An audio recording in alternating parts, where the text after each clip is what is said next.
pour les news de ce soir avec du cyclisme. Tour de Côte d'Ivoire, l'Ivoirien Souleymane Traoré, nouveau maillot jaune. Le coureur ivoirien Souleymane Traoré est le nouveau maillot jaune du Tour de Côte d'Ivoire 2022.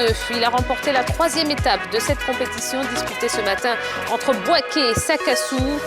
Traoré arrivé en 3e position et le nouveau leader au classement général. Le Burkinabé Domon Paul a remporté cette 3e étape en bouclant les 135,8 km de circuit en 3 h 11 minutes et 37 secondes. Parlons des championnats du monde de judo. Les judokas ivoiriens ont leur feuille de route. Les 6 judokas qui représenteront la Côte d'Ivoire au prochain championnat du monde de judo ont été présentés à l'INJS samedi dernier au cours d'une cérémonie. À cette occasion, ils ont reçu leur feuille de route. Pour le président de la FIJDA, Seydou Daboné, l'objectif en Ouzbékistan, c'est de récolter le maximum de points dans la perspective d'une qualification pour les Jeux Olympiques de Paris 2024. En marge de cette cérémonie, des athlètes ont reçu leur prime d'objectif.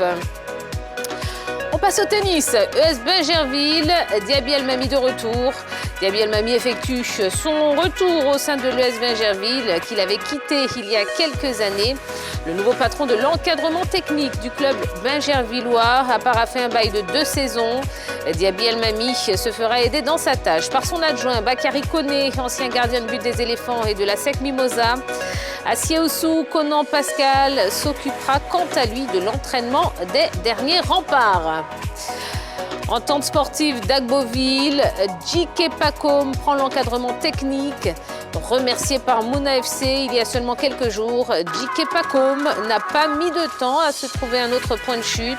C'est désormais avec l'entente sportive d'Agboville que l'ex-coach de Mouna FC poursuivra sa carrière d'entraîneur. Djike Pacôme a signé un contrat d'une saison renouvelable avec pour objectif majeur de propulser le club d'Agboville en Ligue 2 au sortir du championnat national de Détroit.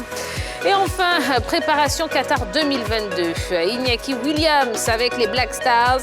Les Black Stars du Ghana vont mettre à profit les fenêtres FIFA de ce mois pour disputer 2 matchs amicaux. Le sélectionneur ghanéen Otto Addo a dévoilé sa liste ce mardi, dans laquelle figure Iñaki Williams de l'Athletic Bilbao. Le Ghana sera face au Brésil et au Nicaragua les 23 et 27 septembre prochains, respectivement en France et en Espagne. Voilà l'essentiel de l'actualité sportive du jour.